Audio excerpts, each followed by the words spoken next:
What's up, YouTube? Back here again working on the wiring harness with the K5 Blazer. I got it pretty much all thinned out.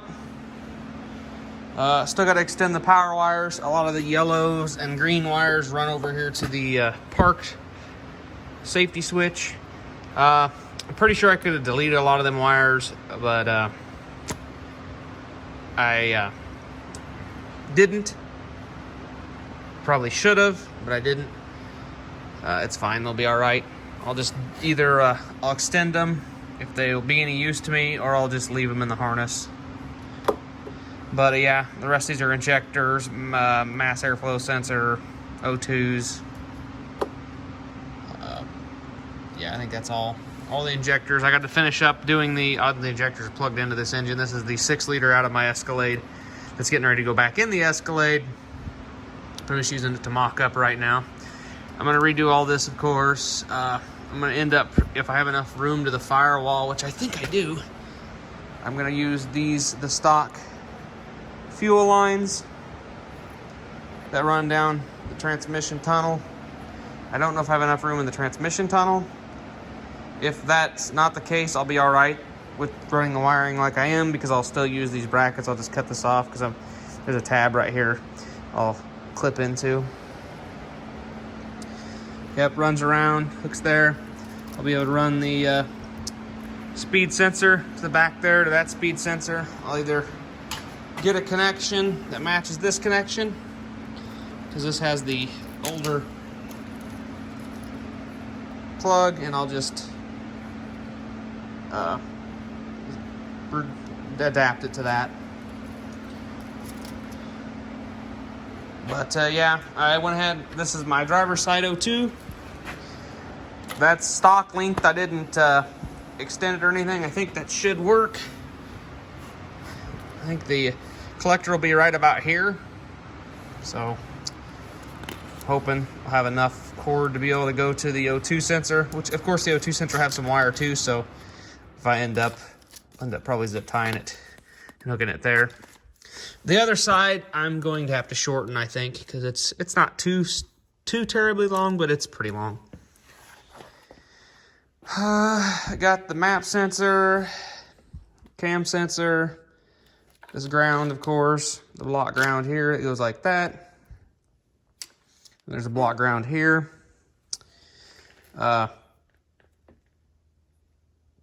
Oil pressure sensor that's going to be hooked up to the aftermarket gauge, which is ran over here into my harness. The blue wire that was down here by the transmission, it's going to be a trans temp sender.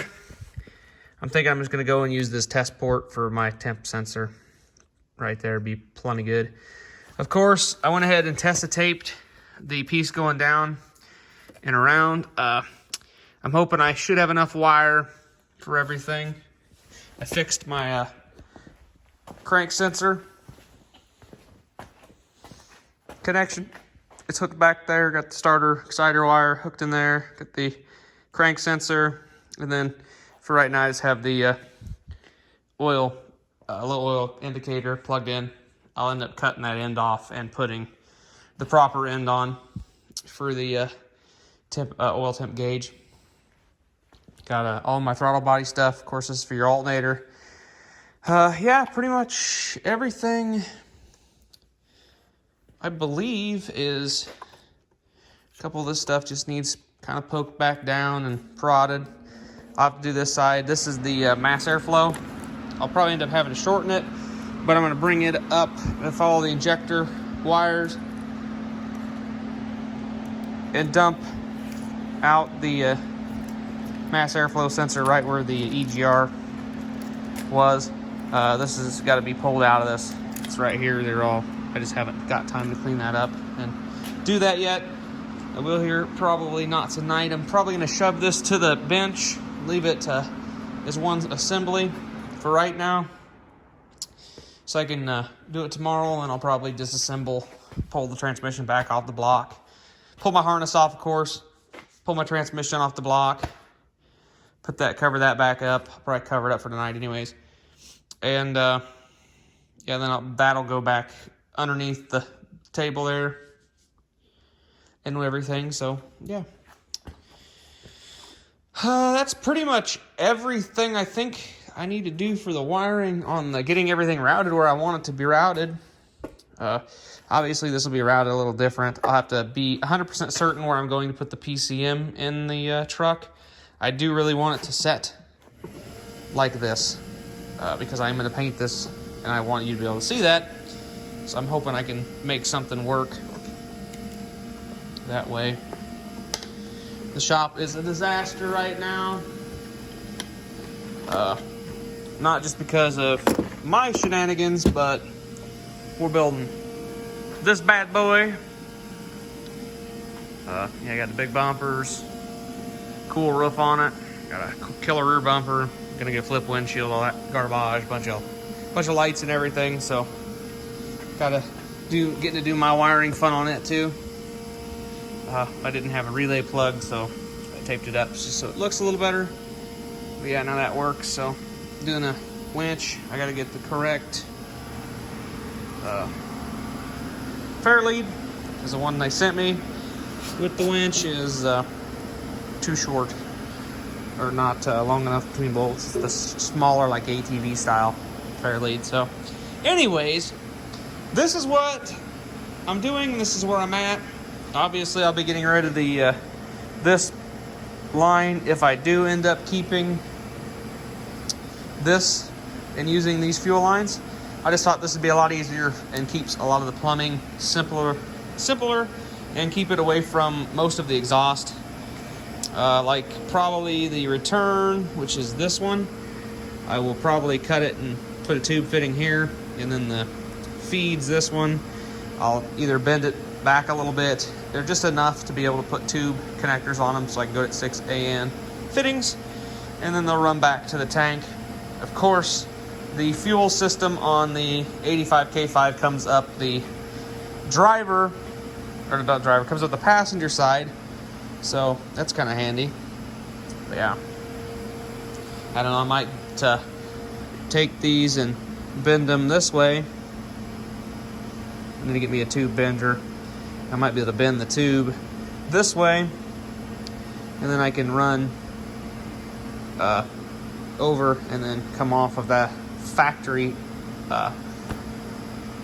fuel lines and put tube fittings on them, and then just run a short chunk AN hose, and then do all my fuel pumping and fuel return and stuff at the tank, and worry all about that stuff. So that's what I'm doing now.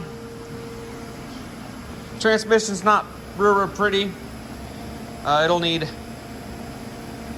probably a dipstick gasket. It's kind of wet around it. The oil pan gasket seems to be sealed okay, but you know, transmission gaskets don't seal worth the crap normally anyways. I'm not real sure how much. Okay, that actually picks the front of the engine right up. We're gonna put the back on the board. There we go. Cool. There. Now that should stay. Like I said, I'm gonna go ahead and slide that underneath the bench there. I'm pretty sure my coil pack wires are gonna be long enough, because I'm pretty sure that's the center bolt. They plug in right there. I do have some with the wiring still on them, so I might grab those up and flop a couple bolts in them. They're under here, just to see how everything lines up. But yeah, it's looking pretty good. I'm pretty happy. So yeah, that's what I got done. Everything's gonna, when I put the stock cover on it, it'll cover most of this up. You won't even be just like a stock truck. A lot of people, when they do LS swaps, they hate this coming off the side of the engine. They think it looks bad. I don't particularly, when it's cleaned up and wrapped with a nice loom. I think it looks all right, and it makes getting to your PCM and stuff easy. A lot of the way the factory wires are ran are really good for running long tube headers and headers in general, because it keeps a lot of the heat away from the main wiring. I mean, you will have obviously warm here, but this will be picked up like this when I get it in the truck. Probably I'll hook it down here somehow onto the valve cover, and I'll figure out where the computer is going to go and all that jazz. Like I said, I got to cut all these off and extend the pink wires for injectors, O2s and stuff. So that'll happen tomorrow possibly, but I'm not real sure. But anyways, that's a quick update on this harness. So we'll catch you guys in the next video.